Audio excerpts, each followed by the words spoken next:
eu sou Rebeca Borba, sou fisioterapeuta do trabalho e atuo como perita e assistente técnica judicial no estado de Pernambuco. Eu estou aqui hoje para falar de acidente de trabalho, as definições, os tipos e as formas de equiparação legal.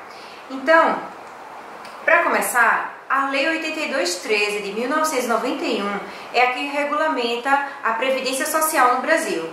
E ela traz uma definição de acidente de trabalho que é a mais adotada. Então, ela diz que o acidente de trabalho é aquele que ocorre pelo exercício do trabalho, resultando em dano ao trabalhador.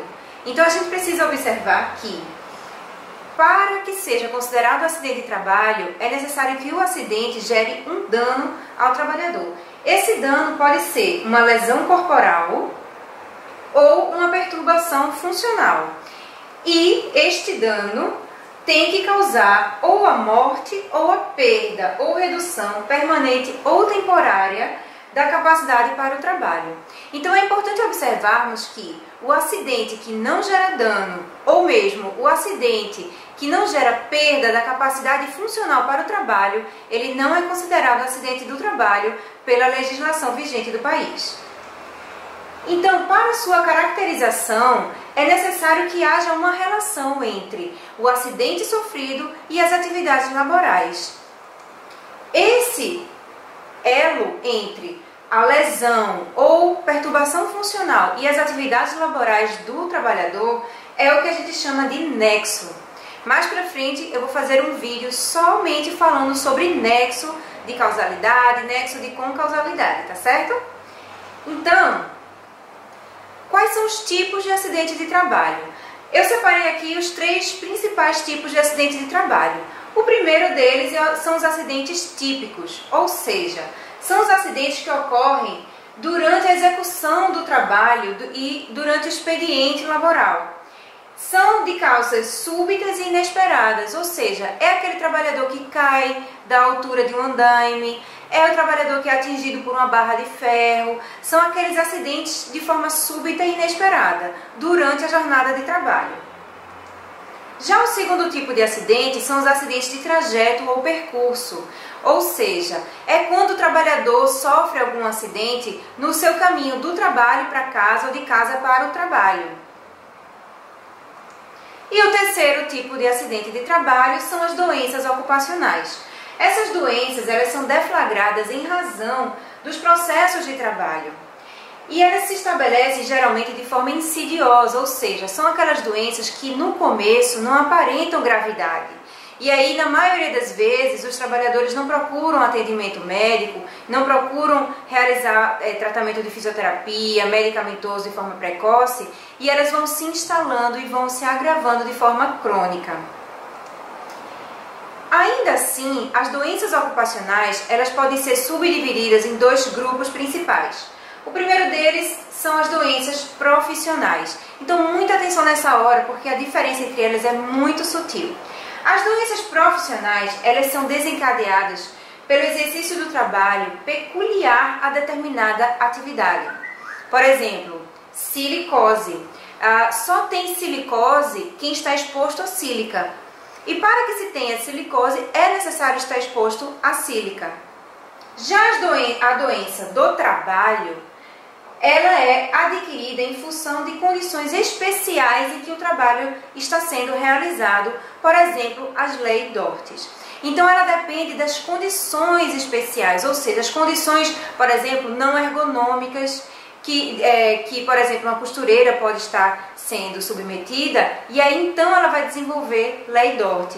Porém, para desenvolver lei Dort, não é necessariamente obrigatório que a pessoa exerça a função de costureira. Um bancário pode apresentar lei Dort, uma funcionária de call center pode apresentar lei Dort.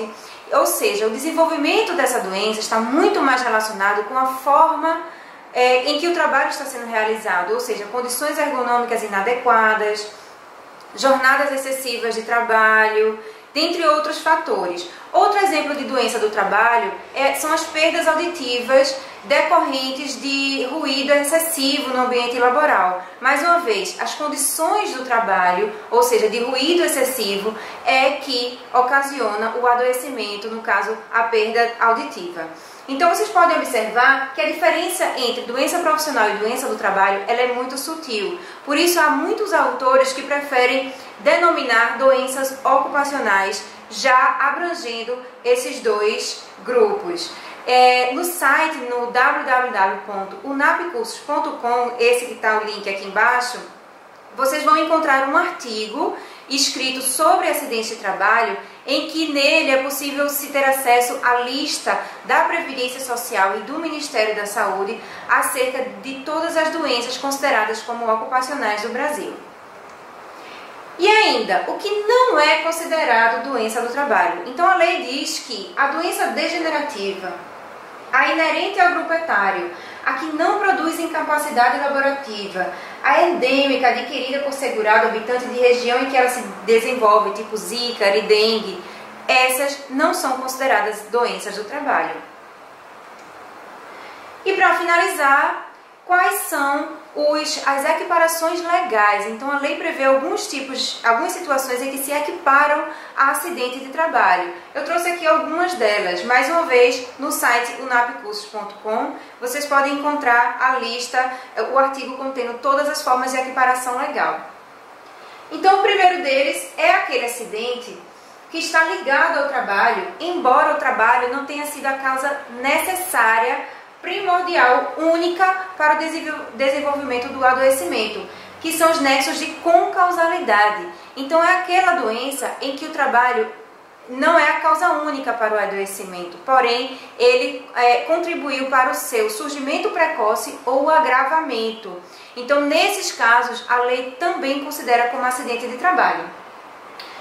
Também é acidente de trabalho o ato de agressão, sabotagem ou terrorismo praticado por terceiro ou companheiro de trabalho, o ato de imprudência, negligência ou imperícia praticado por terceiro ou companheiro de trabalho, ofensas físicas, intencional, inclusive de terceiro, por motivo de disputa relacionada ao trabalho, desabamento, inundação, incêndio e, dentre outros casos fortuitos, são aqueles casos que não se espera, ou decorrente de força maior, também são considerados acidentes de trabalho.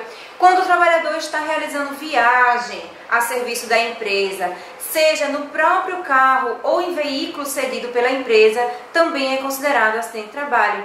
E a lei também prevê algo muito importante a ser observado, que o trabalhador, durante o seu período de descanso, ou seja, hora de alimentação, intervalo, ou mesmo quando o trabalhador está ausente do ambiente laboral propriamente, está no banheiro ou satisfazendo qualquer que seja as necessidades fisiológicas, ele se encontra em exercício do trabalho. Portanto, se algo acontecer, será também considerado acidente de trabalho, desculpe. Então, mais uma vez, para todas as formas de equiparação legal, acessem unapcursos.com, que lá tem tudo. Então eu gostaria de convidá-los a conhecer a UNAP, a Unidade de Aprimoramento em Perícia. Nós estaremos realizando cursos em 4 cidades ainda nesse ano, 2016. São cursos de formação completa em perícia e assistência técnica judicial para fisioterapeutas. Então fiquem ligados aqui na página da UNAP, curtam a página da UNAP no Facebook, que haverão próximos vídeos a serem publicados. Os próximos já serão o que são perícias judiciais e a forma que o fisioterapeuta atua como perito da justiça e os tipos de benefícios previdenciários. Então eu vejo vocês por aqui, até mais!